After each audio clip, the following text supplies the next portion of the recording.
Yeah, I mean, there's a lot I want to get into. It we'll probably talk for about an hour.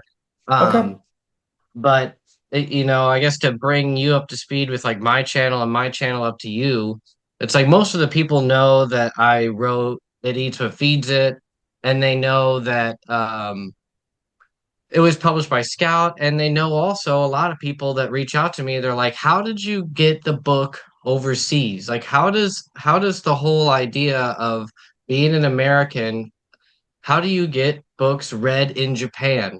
And like, how do you get books read in France and translated? Right. And like, what's that whole process?" And going through the idea of literary agents and stuff is super rare, if really at all, in comics. It's like with graphic novels, I guess, sort of that's makes people understand that. It's more in that the zeitgeist of like authors of novelists, but with comic creators, they're like, I don't even know how to go about finding someone that would help me get that. And then like, and I'm like, I don't know the answer. Like, I just Right. know that there's guys that exist, and I don't know exactly what they do, and that's what I want to learn from you is like, bring us up Sure. to speed of your whole career and what led to your agency now and how it Okay. all works behind the scenes. Yeah. Yeah. It's it's funny. There aren't very, most of it. Well, we'll talk about it. Never mind. Yeah, we'll save it and just talk. All So, right. yeah, how do you want I to guess start it. We put the lead up front. So now let's go back to your beginning, and then like I guess your beginning in your career in books, in comics, and in general, and then up to wherever you want to now. Okay. So my history in all of this, in a brief way, is I've been a working adult for quite a few years. So way back in the dawn of my career, actually, the reason I ended up in Kansas City was because I got hired by Hallmark Cards, and I was not on the boards, but I was in charge of helping develop lines of cards, and one of those was Shoebox, which was all cartoony Yeah. and characters and things like that. So I kind of have always been involved in storytelling and humor and illustration like that. Eventually, as the dot-com world came along, I got involved in animation and doing animated cards, and ended up working at one point for during the first dot-com boom at a place called Shockwave.com, which back when Flash was the thing, we did animations and things in Flash. But then after that, more specifically in the comics, I came back to Kansas City and worked for Andrews McMeel, Universal Press. So then my life was all involved with doing work with newspaper strips. So that could be anything from Garfield to Doonesbury to what have you. They're the biggest online syndicate, or print and online syndicator back, especially back when newspaper syndication was a big deal. Not as much now, but they've kind of evolved into a book publisher and a graphic novel publisher sometimes on their own. Anyway, after that though, I got involved in digital comics. And at Andrews McMeel, we did some of the first digital comics in the US way back on flip phones, like the Motorola, flip phones and things, even before iPhones. And so we did a lot of comic strips on phones. Eventually, we did comic books on phones. And then when the iPhone came about, did a lot of digital comics and apps there. And at that point, I left and joined IDW Publishing. And so we had a lot of we were actually the first publisher to go day and date with digital comics. And we did that with Star Trek and Transformers and some of those kind of things. Anyways, so from there, then I got more and more involved in the licensing side of things.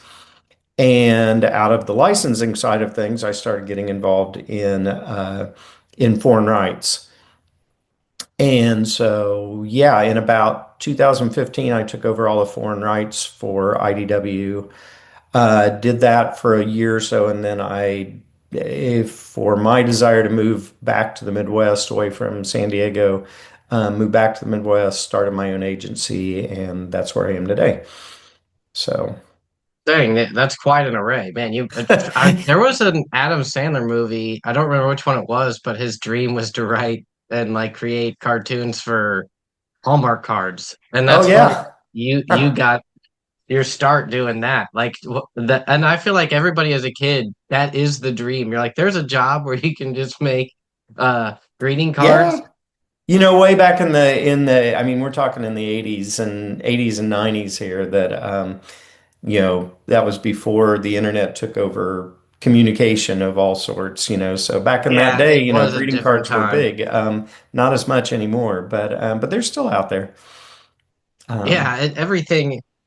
I mean, and we can get into that too, but that's like a lot of people that come to me or just, it comes up in general conversation with all of us creators is like, what is the future of comics? If, whenever, and it's like not just comics, but I mean, movies. I mean, we went from theaters and Blockbuster to obviously now everything's streaming. And with comics, it seems like even though you're seeing more sales. It seems to be books and graphic novels and manga and the actual comics floppies in newsstands or at your grocery yeah. store is like now it's just kind of on the shelves with trading cards and it's just like is this the future of it? Like, is people going to be reading it like you had the experience of we're scrolling it on our phone, or what are your thoughts Yeah, on I the mean, future? just to veer off on digital comics for a moment is because in the mid, like 2008, 2009, we thought,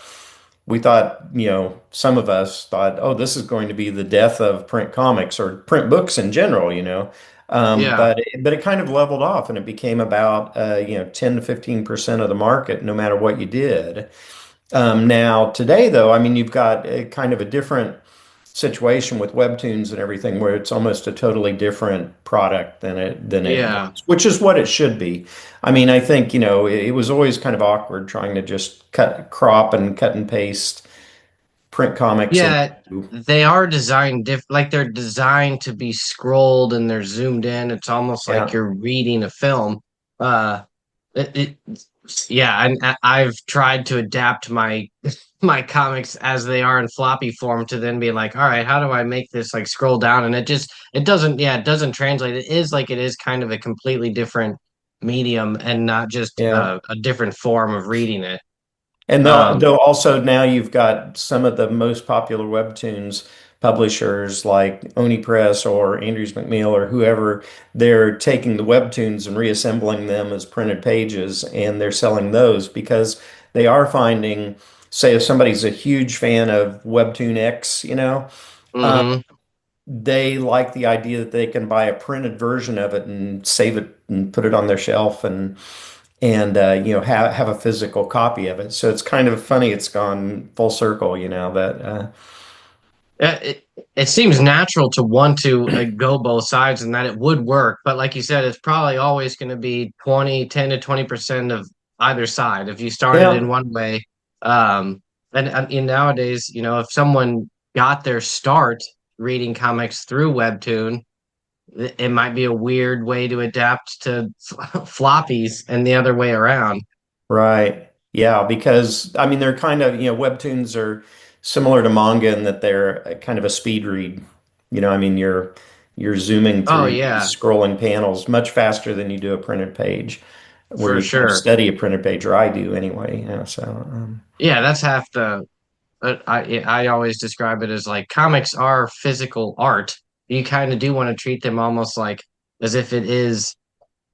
Yeah, there's a reason we collect them, and that they're. yeah, But it, yeah. um, I going back to I suppose your time at IDW and like I guess what the questions I always have and what everybody else has is like what is it that other countries are, or I guess not even other countries, but just in general when it comes to licensing, like what is the biggest factor when it comes to making it work? Like in my case, like do you kind of have relationships with people that are basically coming to you saying this is what we're looking for, or are you kind of like pitching people, or is it like a little bit of in between? It's both. It's both. Yeah. I mean, even just to, I guess, to kind of step back, like I think you're at the heart of that is like what's the different comics culture country to country. Yeah. And so just again, sort of a brief history there, is like and sort of the lay of the land, how all the different publishers work around the world.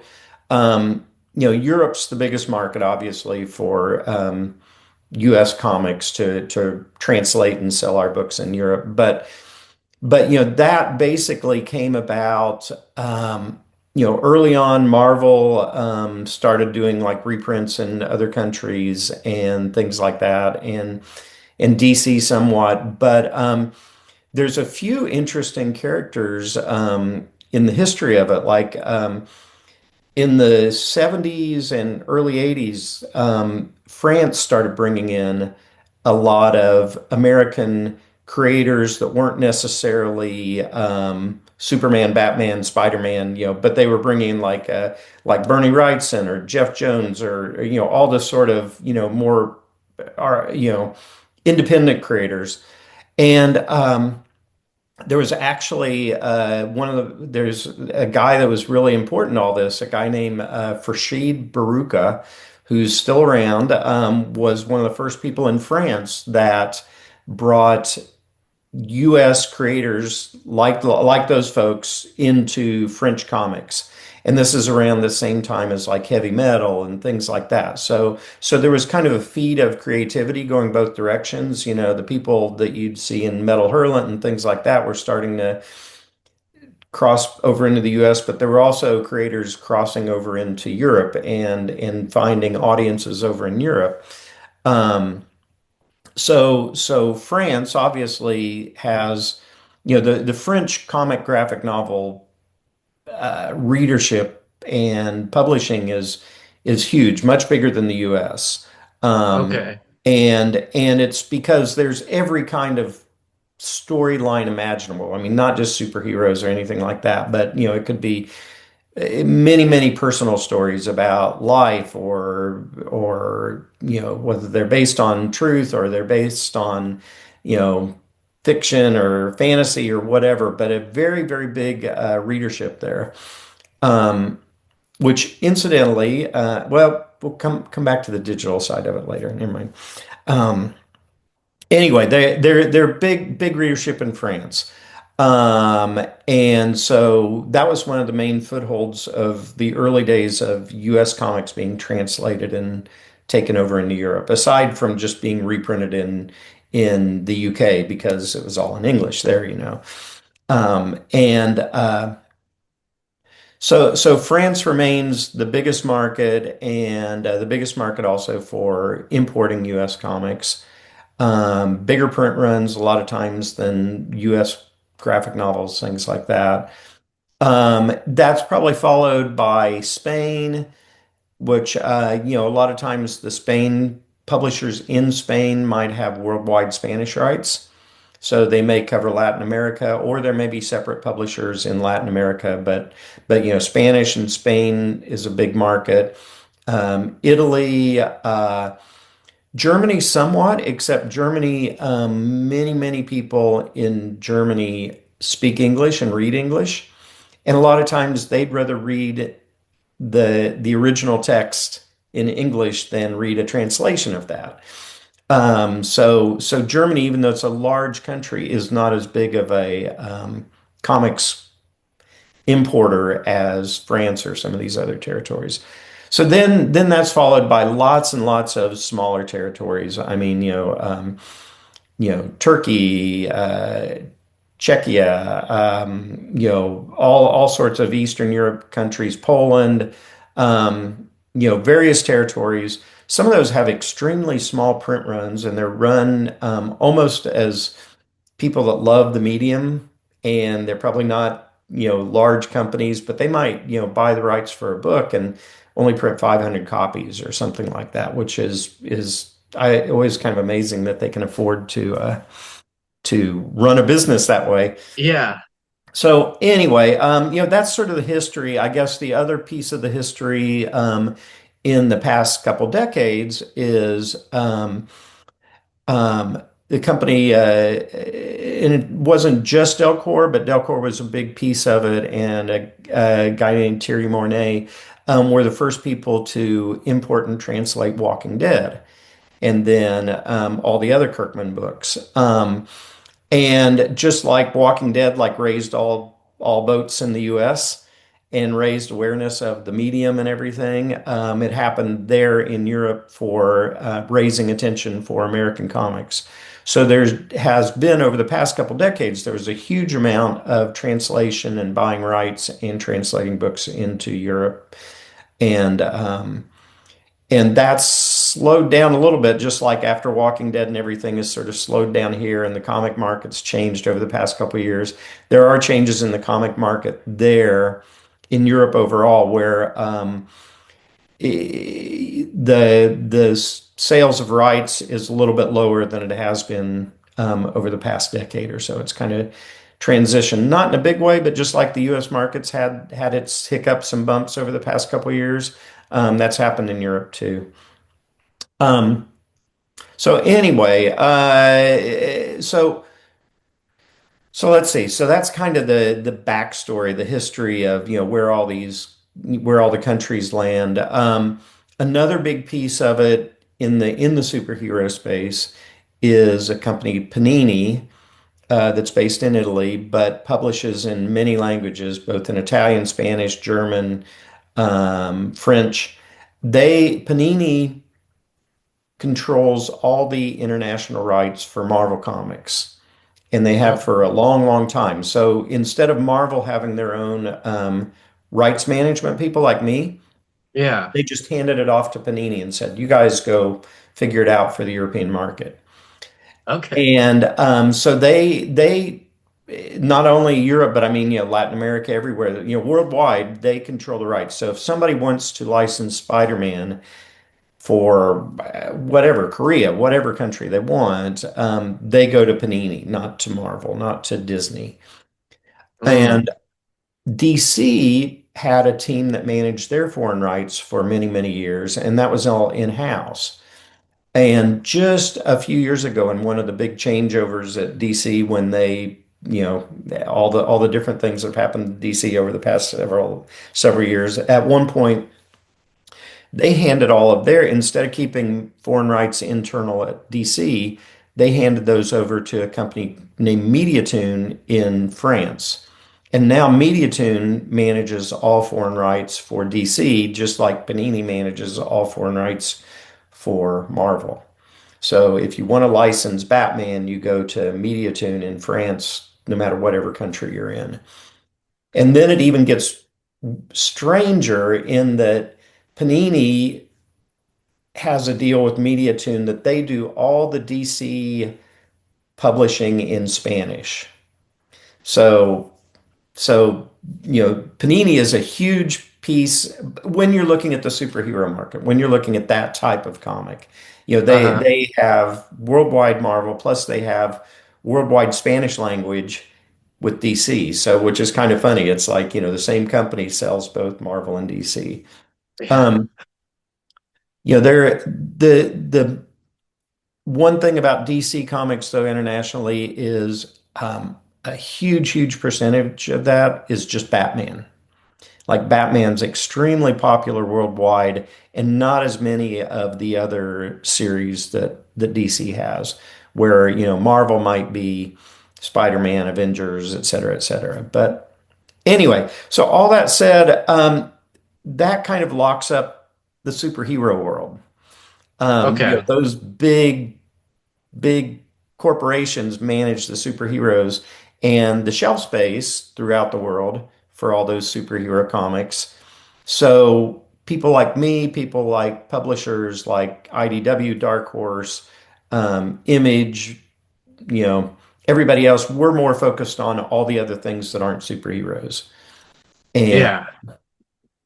so anyway, um, but that said, for me, I manage Oni Press, I manage IDW, and a handful of other publishers like Ahoy, um, and Clover Press, and a few people. But IDW and Oni are my two big partners, and Yeah. IDW includes Top Shelf. So Top Shelf, appeals to the sort of creator-based type titles that people want to buy, where IDW, my real strengths there globally are Sonic, TMNT, and Godzilla. Those three are the biggest. There are other titles definitely with IDW, but TMNT and Sonic especially are popular worldwide. Yeah, those are huge, I can So imagine. yeah, yeah, and TMNT and especially the Last Ronin series and some of those things that were popular in the Yeah. U.S. Those have done really well internationally. Um, so there's kind of a big a big piece of the history there, and a big piece of what the market's about. Okay. I guess like I said, Europe's my main target market. There are some sales in Asia, especially things like Sonic and TMNT and things like that. Um, and even China, like Sonic is very big in China. So I have some Asian sales, and Latin America. You've got Brazil's a big market, as well as some other areas there. So um, so those are big areas, but predominantly my business takes place in Europe, and I sell rights to people like Panini, for things that they don't want for superheroes, or want that aren't superheroes. Sorry to say that differently. But then there are other big publishers, like in Spain, you've got Norma, Planeta. You've got newer ones that like have taken on a TMNT, call it like one of them's Mazstros. Um, and then in France, there are many different publishers. Delcourt is a big one, but then many other big publishers in France. Um, the other categories that I have a lot of strength in would be one with a lot of the top shelf books. I manage a lot of Alan Moore's books. So he's popular worldwide, From Yeah. Hell and Understandable. various things like that. Alan's kind of interesting because different people manage his rights for different territories. So there are a few of us that That's sort of kind of what like, I oh wanted to wait, dive that into. country's yours. You go talk to this person, and then one of them will say, no, if it's Spain, you go talk to Jeff, whatever, So each book and each series and each territory is a little bit different for Alan. Well, that's what like where it gets confusing to me, and like hopefully you can break it down in layman's terms for especially a lot of us that are super new to this space and don't even understand the concept of rights. We'll make a book Right. and then we copyright it, and then we're like, well, now what? And then sort of in the example of as a producer and buying rights, it's like super, like you're saying, different people own different parts of rights because it's like there'll be a book written by Stephen King that is, that turns into a movie, and then someone will like they license the rights, I guess, from somebody, and then people will license rights for the movie version of the Stephen King's book, and Yeah. it's like how does all this how does if you just broke down like Yep. rights in a general sense for comic creators, how do they sort of break down in a simplified terms? Right. And it's definitely different for say, like on one hand, you've got like let's take TMNT, that's licensed by IDW from Paramount Nickelodeon. And they when they create a new comic at IDW, they have, page by page, it all gets approved by Paramount, the stories, et cetera, et cetera. But in that kind of case, IDW is licensing the print rights for comic books. They're not licensing TV or animation or anything like that because Yeah. for a brand like that, the brand licenses all those different products from the brand side of things. So if somebody wants to make a toy, they license it to that company. If somebody wants to make a cartoon, not well, and Paramount does it themselves in this case, but but I mean, they license each different format out to different people. Um, when you are an individual comic creator, if we focus on that piece of it, then when you work with the publisher, let's go down that route and not say you're self-published, but you're working with a Okay. publisher and you do a contract with them to publish your book, and you will work out if you want to grant them foreign rights or TV rights or anything like that, you agree with them on the terms in your contract. And a creator can keep rights to themselves, can give it to the publisher. It all depends, and there's financials and all different kinds of things that can happen there on an individual basis. Um, but giving the publisher those rights a lot of times um, helps you actually sell those rights, whether it's foreign rights, whether it's TV or whatever, because they've got the connections, they've got the team and the people to put those kind of things in place. So yes, you share the revenue with them, but you also have probably a better window than if you just tried to strike out on your own and write people and say, "Hey, I've got this book. Can you Yeah. want to buy my French rights?" You know, um, I've tried it, by the way. yeah, and sometimes that can work. I don't want to say it never works, but anyway, it typically is a good bet to go with the publisher and partner with them, and you'll have one level of royalties and rights for the print books, and you'll have a different amount for the foreign rights. The split will usually be different, more to your favor for foreign rights than the print rights because it's more of a the cost isn't the same. The publisher isn't actually printing something. They're producing a contract and finding a contact and all that kind of thing. So let's assume that you've worked out the deal with the publisher and you say, yes, I'm going to let you sell my foreign rights. Some publishers, like when I was at IDW for a while, I was the in-house person at IDW selling only IDW foreign rights. Um, that's the case with a lot of different mid-size and up publishers, so Dark Horse has their own team. Boom, when they used to, before they went into Penguin Random House, they had their own people. Image has their own team. Skybound has their own team. So some of those larger groups have their own people that do foreign rights. Then there are companies that don't have their own internal person. And so I work with some of those companies like that. Like, Oni does not have their own internal foreign rights person.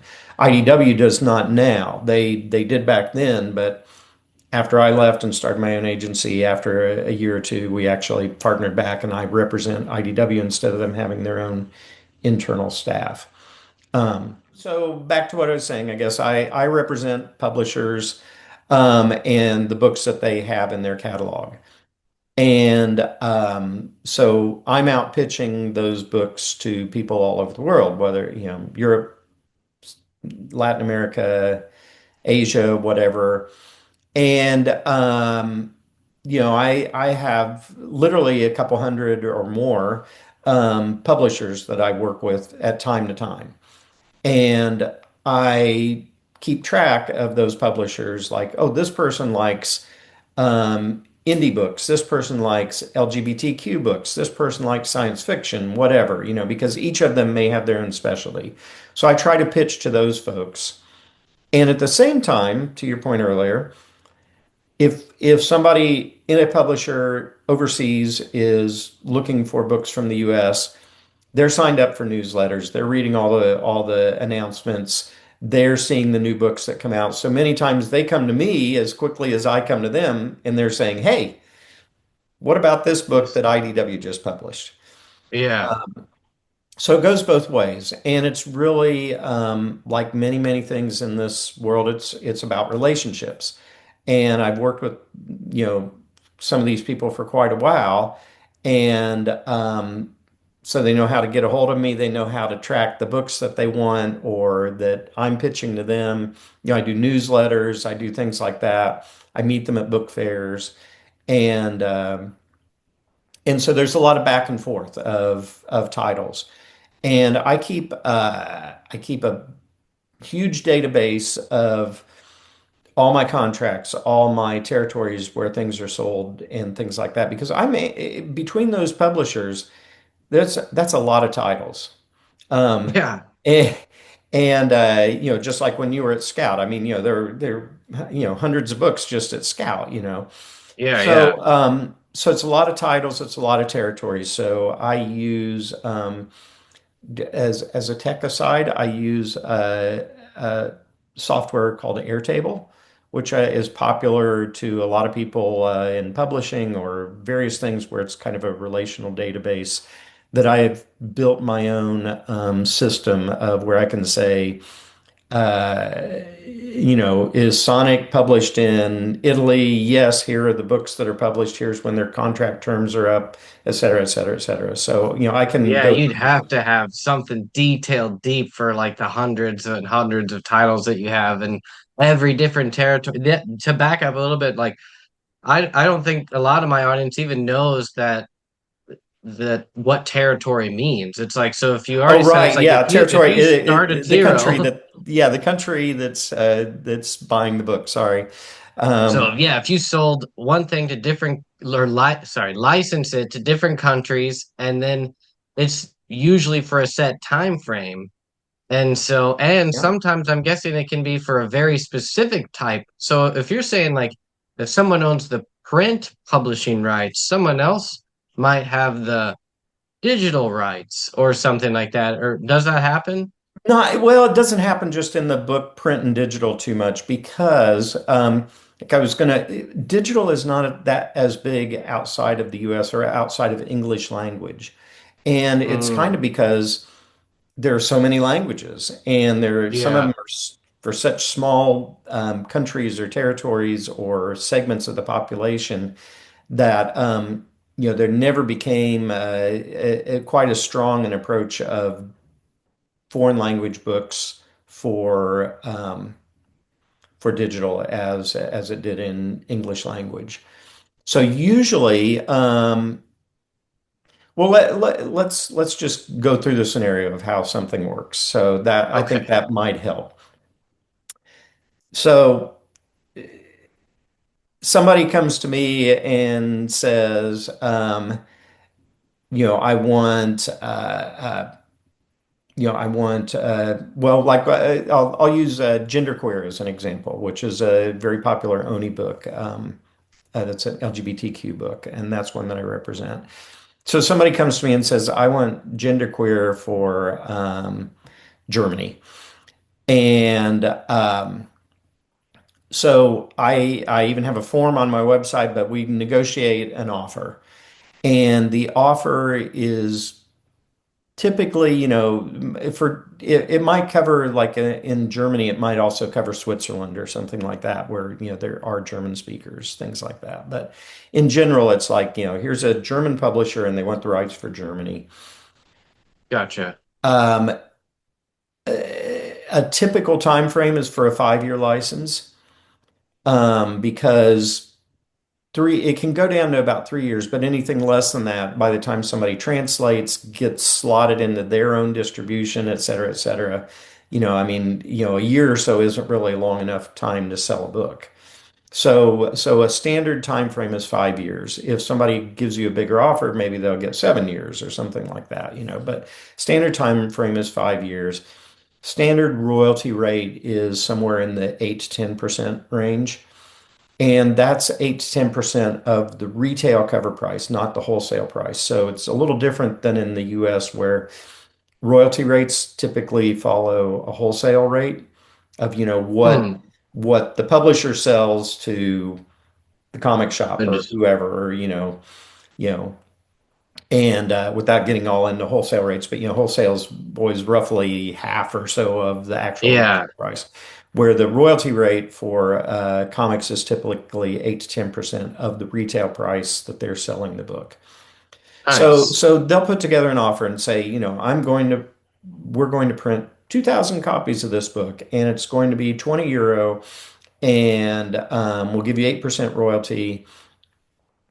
And it's a little, except for very special situations like a new Alan Moore book or something that has sort of a whole different negotiation and may go into what they kind of like an auction mentality of, you might have competing offers. But in Okay. general, it's a very formulaic system that I use, that everybody else uses, is you're basically looking at, okay, take 8% royalty times 20 euros times 2,000 copies. And as an advance payment, because then the licensor, the publisher in Germany, says, well, I'll pay you this much in advance, and that's the advance against royalties. And if Gotcha. people don't already know what that means, it means like say you pay somebody, let's say $1,000 up front.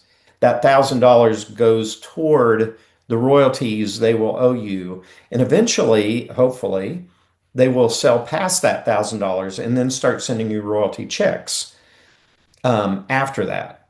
They may not, but that's the idea is that Yeah, yeah. and it's calling earning out your royalty basically is and that's a very similar discussion that you'd have whether you're selling video rights or any of that kind of thing. Is like there's an advance against royalties. And so in standard foreign rights for titles that are new that don't have the same that aren't TMNT, that aren't Alan Moore, but some title that somebody really likes and they want to publish, but maybe it's not, a well-known creator at that point or whatever, but just a good book. So again, you look at the royalty rate times the price times how many books they're going to do in their first print run. Doesn't mean that they might, if it sells really well, they may go back and print more, but their first print run. And I typically would ask for about 75% of that expected total sales if they sold out of their first print run. I ask for roughly 75% of that up front. Because that may be all you ever get. They may not sell past that first Yeah. one. So we try to always ask for 75%. Sometimes, again, it might negotiate down or up, but that's sort of the general target. And then we also charge a material fee, and that's for the files to say, okay, here's the link to the files. Um, for me, that's sort of the standard rate is about $500 per trade per volume. Yeah. If they buy three books, then it'd be $1,500. But if they're buying one book, every book would be $500. Here's a quick aside there. Material fees come from like a historical world where literally back in the day, somebody would package up a box of film and they'd send it to somebody. Yeah. And and so back in those days, material fees were very high. They might be like $15 a page or something like that. Um, Yeah. Nowadays, a lot of publishers buying internationally, especially small ones that don't have a big bank account, are like, well, come on, it's just digital files. How much did it take for you to put them on a server? But it does take somebody time. It takes somebody time to find them in the archives. It takes somebody time because they also have to, they're not just sending them the print PDF, they're sending them the layered files with, lettering on layers. Yeah, those are still valuable Yeah, yeah. materials. So, I believe at least up until a couple of years ago, unless it's changed, so like Marvel and DC, you buy books from them, you still pay a per page rate because they can Oh, command that. Yeah, yeah, But myself and a lot of other people just ended up, it's too much trouble to try to count pages and figure out a rate per page and negotiate that. yeah. So it's just like, here's a flat fee. Standard, So, yeah, so all platform. that said, maybe somebody offers you whatever, after all that math happens, maybe I get an offer for a $2,000 advance and $500 material fee for book X. So I take that, I prepare a form, and I take that offer to whoever the publisher is, whether it's IDW, ONI, etc. I present that to them. They they decide yes or no. But then the second level is if it's Turtles, then I have to take that offer also to Paramount and get them to approve it. Or if it's creators, most of the publishers, unless they already have sort of an agreement with the creator to just go with whatever, most of them will go back to the creators and say, "Hey, we've got this offer for Germany. You okay with this?" Um, so at that point, if everybody agrees, then I go back to the publisher. Yes, we've got a deal. Then I prepare a contract, and the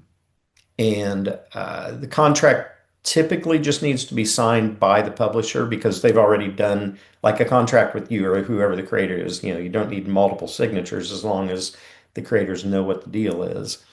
Um, Yeah. and and I encourage that the creators should be informed of if somebody's it's not a good thing if the creator's surprised one day to say, "Oh, I didn't know I had a book published in Germany." It's nice that I think it should be the system on the publisher side, like IDW, Ahoy, Oni, whoever, or publisher X, that they go back to the creator and say, "Hey, are you good with this deal?" Um, so I prepare a contract. I get everybody's approval on that. I get all the signatures. I invoice the buying publisher. I pay the selling publisher. They share their whatever their split is with the creators. Um, I get the files from the US publisher and I give those files to the foreign publisher. The foreign publisher then goes off and translates the book. They send back a PDF for approval. And again, ideally, that goes back to the creator for approval too. Um, and it does, nobody, no, truth be told, nobody can actually, unless they already are fluent in French or German or something like that, nobody's really going back and reading every page of the book to say, "Oh, I think that translation was perfect," or Yeah, I think they should have used this word instead of that word. That doesn't happen. You've got to trust the translators in the other country. gotcha. But it's more like making sure are the logos correct? Is the copyright correct? Did they mess up a page count or whatever? So anyway, that PDF gets approved.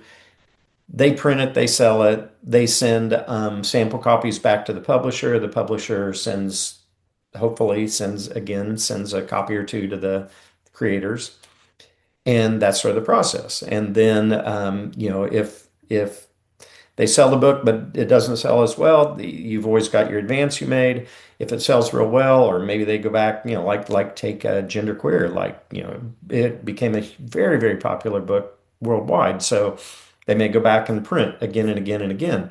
Um, Another story of like, when a book surprises people is Patrick Horvath's book, Beneath the Trees Where Nobody Sees, that Okay.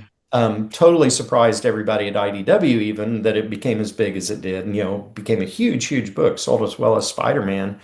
And people internationally bought that book, and it blew up for them too. So, they thought, "Oh, I'll print 1,000, 2,000 copies," and then they go back to press again and again and again and buy the second volume and things like that. So that's what everybody wants as an individual creator is like, "Oh, my Yeah. book blew out worldwide." So that can happen. But it also can be just a nice thing that, look, the world of foreign rights, aside from the big home runs, just like everything else in the world, is made up of lots of little deals. Hmm. and lots of small contracts. And I spend day after day doing contracts that may be, only a couple $1,000s here and there. Um, and, then that gets shared, you know, with the publisher and the share that goes to the creators. So in the end, foreign rights, may pay for some lettering costs, some production costs and things like that. Just be a little bit of extra money that somebody got out of their book, unless it is a big home run, it's going to be some nice little bit of revenue, but you know, I would not go into with the expectation that, I'm going to make $100,000 selling No, yeah, rights yeah, internationally. It's lots of small deals, and like I said, a lot of and some people, some companies don't want to. I've got a pretty low minimum threshold that I'll have for contracts because you get to be too small and it's like, well, it's not worth anybody's time to yeah, put yeah, together. Although there's still a cool thing that, hey, I've got a copy of my book in French. Uh, yeah. For so some there's of that us, they'll be like, cachet.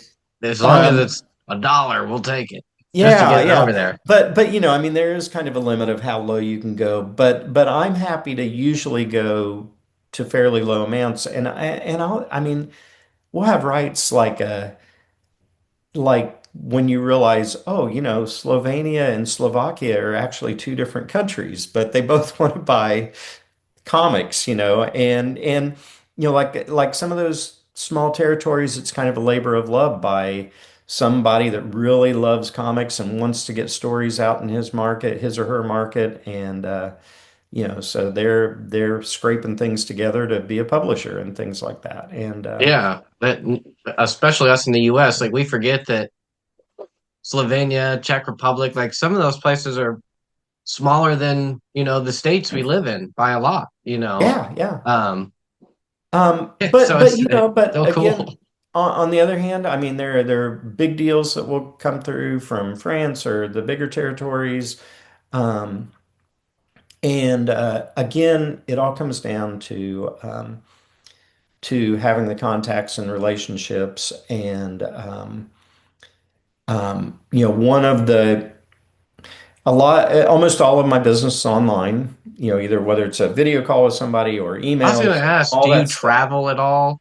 You do, yeah. So there are a few big book shows. The biggest one is Frankfurt Book Fair every fall, and that in the world of publishing, and, any kind of book, that's the biggest business book fair in the world, and also a In lot of fans Germany? go there. But it's like novels and calendars and any kind of publishing. But there is a huge collection of comic publishers and buyers. So much so that in the past couple of years, they set up a whole section called the Comics Corner, where they put all of us selling comic rights in one area. And so to do a show like that, it's typically I have a table with four chairs and a couple shelves to display, maybe 20 or 30 books at the most. And then I've got my presentations on the screen. I've got PDFs. I've got all that kind of thing. And that, like Frankfurt Book Fair, is a 3 or 4 day show, and I spend every one of those days from like 9 till 6 in half-hour meetings. So it's just boom, boom, boom, boom, boom, half-hour meetings. And it'll be like, somebody from Germany, from Italy, from China, from wherever, just one after another. And, that's our chance to see each other once a year. But it's kind of like, somewhat the same kind of vibe that you have at Comic-Con. There are after hour parties, there are dinners, there's a relationship building. And there's, you Yeah. need a lot of trust on both sides. Like I need to know that a publisher is really valid and is going to do a good job with the books and is going to report the revenue and is going to, be professional. And they need somebody that is actually going to follow through and get the contracts to the publishers and get things approved. And I've kind of made in my own career in this, I've made a good reputation of being somebody that like follows through and gets things done.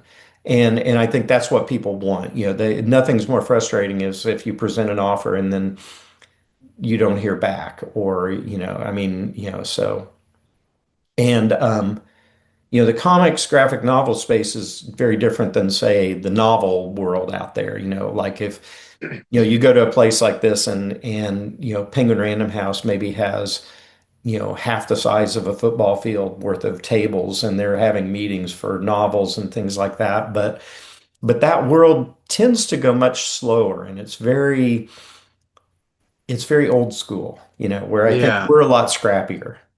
And so Yeah. anyway, so that's the biggest book fair, and that happens every year, and that's kind of like the must go to. There's Bologna in the spring, has another book fair that has a lot of comics and graphic novels. I usually go to that one. But then also, I always go to San Diego Comic Con, and there are a lot of European and international publishers that will come there. Not to the same amount as you have for Frankfurt or some of these other places, but Yeah. there are definitely publishers that come to the US and come to Comic Con. And so anyway, yes, there are book fairs, and I put out catalogs. And like I said, some of my best partners are the ones that will jump on a book before I even have a chance to send them a sample. They're like, "Hey, I saw this on Bleeding Cool or whatever," and um, so anyway, that was hopefully a not too long-winded version of sort of how the whole process works from start to finish, really. Yeah, Um, that was perfect. and that's kind of like that's what I do all day long. And that's why I need that database of like, I think last year I probably did somewhere between 225, 250 contracts. So, and some of those Whoa, well contracts might done. be for multiple books too, like, um, so, so it's a lot of small deals, moving pieces. It's, Yeah, and for me personally, it's a good business that I've been in at this point in my life, and the relationships and everything, and I really enjoy it, and No, it sounds really cool. I mean, like that's why I wanted to talk to you about it. Like because it's not, especially in the comic world, it's not brought up that often, especially not in detail of understanding. But since I have a little bit of experience of selling rights as a film producer, I had a little bit more foresight whenever I got into comics of how it might work. And yeah, you always want to be the guy that goes like, yeah, I'm huge in Japan or Slovenia or something. And it almost sounds even more interesting than being famous in the US. It's like just like I'm just in another place, I'm a big deal. So just like selling well, anything. I mean, even if you've got a book published in multiple countries, that doesn't hurt if you're also pursuing film deals and things like that too. Oh To be able to yeah, say, for sure. hey, so. No, yeah, and then what you're talking about these book fairs, they sound a lot like film markets to where you can't even as a independent filmmaker, you can't even really get into a film market. You have to be an agent representing multiple films. Yeah. Um, so like the book fairs that you're talking about, it's like I don't think people even realize that they exist. Like I didn't know getting into it, where you wonder, where you're like, how are things sold at scale? And it's like, you know how you go to Comic Cons and sell your books to individual people? Well, they do the same thing. They just represent different titles and they sell them to different territories. So someone will come up to you and be like, I represent this language in these countries. Like you're saying, Spain might represent all Spanish speaking or something, or some guy. Hmm. And and then they license the rights to sell it to companies or individual publishers everywhere, I guess. Um,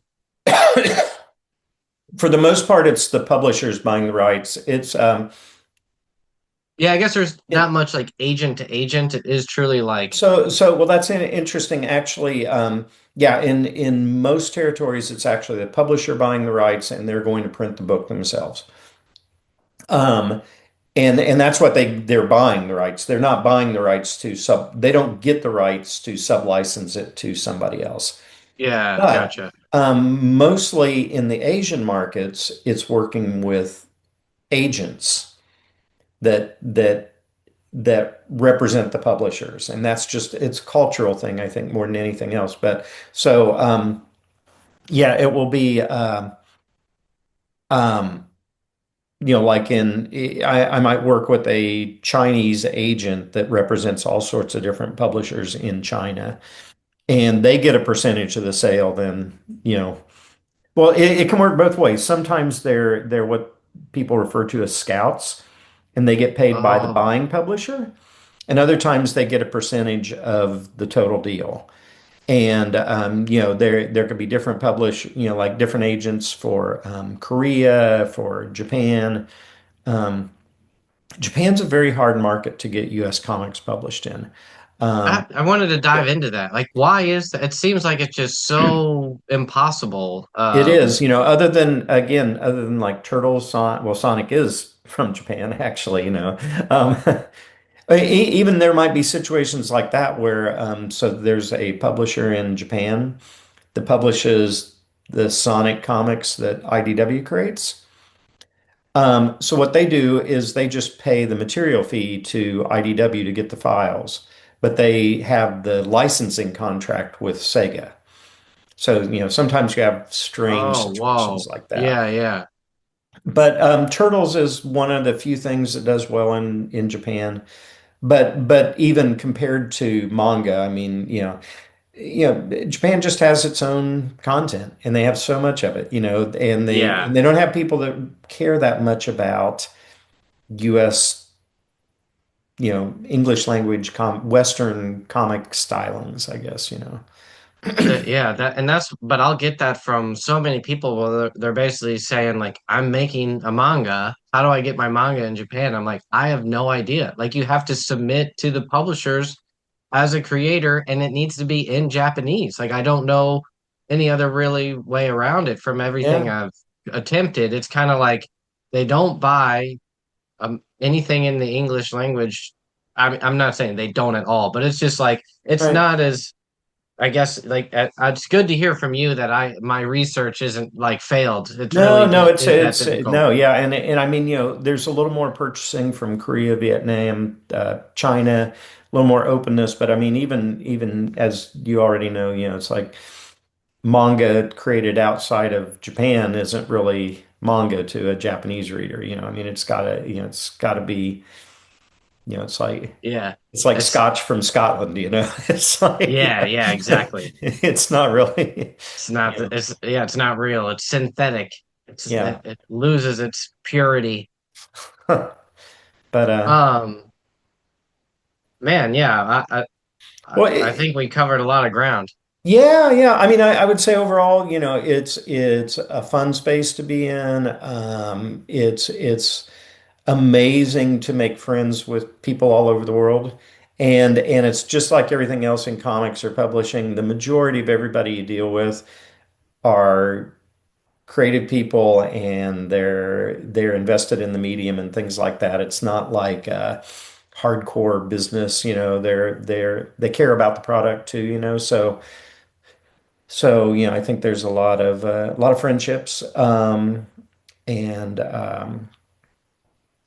but it's not, like I already have said. I mean, except in the rare cases, it's more about just, um, How creating products often that make a living rather than like something that's, somebody made $1 million off of something. Yeah, I repeat it all the time in my interviews and videos where it's just Yeah, like we live and die by the hits. Like there's yeah, that's what makes it all work is when yeah, something breaks the mold and sells exponentially. Everything else is just kind of like just scraps getting by enough to like keep some, but like from the creator's perspective it's like most of what we're doing is breaking even at best, and you have to become a hit yeah. you know to even see any form of profit, much less get rich off of it.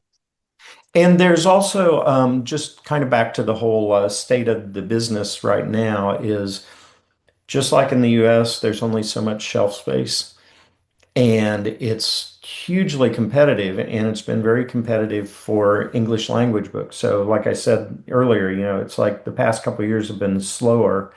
Um, my personal business has been pretty good, but I do know people from some of the other big publishers that have said, "Oh, yeah, they're probably down 5-10% from their historical days." And it's just, like I said, some of the same problems the US has. It's crowded shelves, too much product.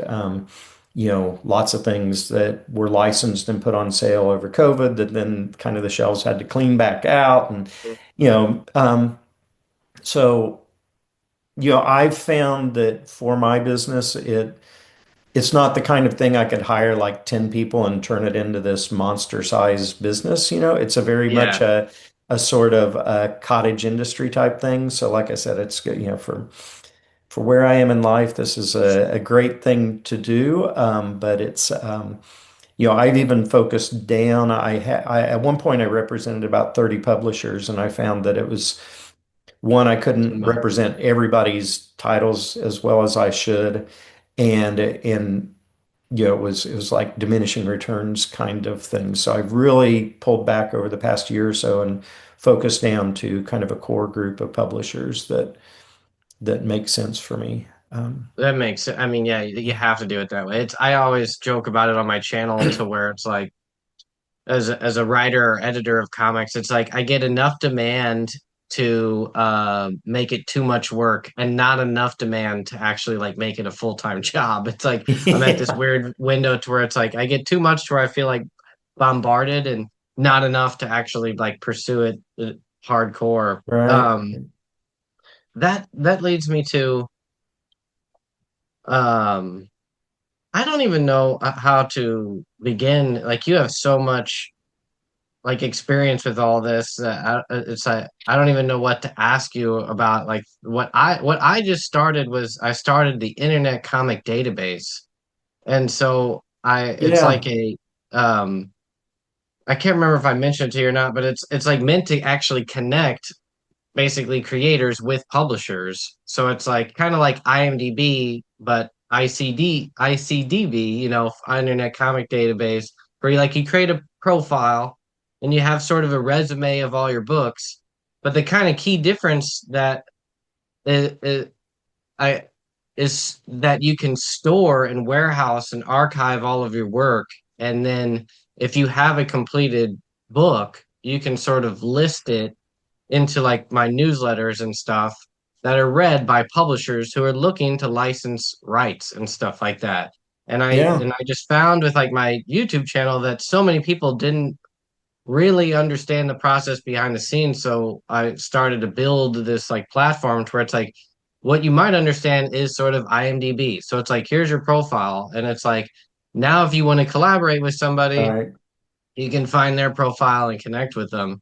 And one thing that you said earlier was like that with the materials or whatever, where it's like it's just digital files. That's one thing that I was like, you can store all the digital files because I had that problem working with publishers is that there's the writer, the creator, the editor, the layout editor, the someone else, and then another guy that goes, now I'm gonna send it to the foreign person and they need the bonus pages and they need the layered files like you were saying. And different people would have different portions of those files. And part of that is just our mismanagement. But I was like, that was like what I did. I was like, it's sort of project management. So you save them Right, and right. just add a collaborator like a shared drive. Um, yeah, I don't know if you ever get time. I'll send you the link if you wanted to play around or look at it because it Yeah, I did. might. I did look at it. Well, you sent, the basic link. I didn't join, so I didn't get further than just sort of your how it works type things. But Oh I mean, yeah, I no, I think did. that's a Okay, cool thing. It's probably like anything, just how do you get enough people using it that it starts exponentially growing and being more and but more now you gave valuable. me a lot of insights into how things work on the back end and how I can help sort of adjust the language to make it, the whole thing of what I do with this channel and everything is sort of bring the what happens behind the scenes in layman's terms to us creators because we don't want to do that Absolutely, work. yeah. Yeah, so it's like if I can simplify it for you to where it's just like I'll tell you what the people need, like and you just upload it there. And then kind of like what you do, it's like I just make it easy to where it's like someone else will do the relationship of getting it to the eyes in front of people, or naturally, if you make a good book, it kind of does the work for you. But Right. then when it comes to actually like really, yeah, I don't know, more of just the organization aspect of it. Where can I go from there? I think I've covered everything I've wanted to talk about. So do you advertise yourself or anything like that? Or do you, since you represent titles, it's not like you have like, oh, now I'm promoting this thing. So that you're different than like I'm used to with creators being like, now I'm launching a new thing or some new initiative. With you, it's just like, this is what I do. I guess like I'll share your links unless you have something you want to shout out or Oh, promote. for you to put out? No, Yeah, yeah. I'm not really soliciting getting more You don't need publishers and more clients. creators right Yeah, yeah. now. And I thought about that a little bit before this of like, oh, is this going to end up like people coming to me and saying, "Hey, can you represent me?" And I would love to, but like I said, it's a mix of where I am in life, what I want to do with my time, and things like that. But also, kind of, I've got my hands full with the people that I represent right now.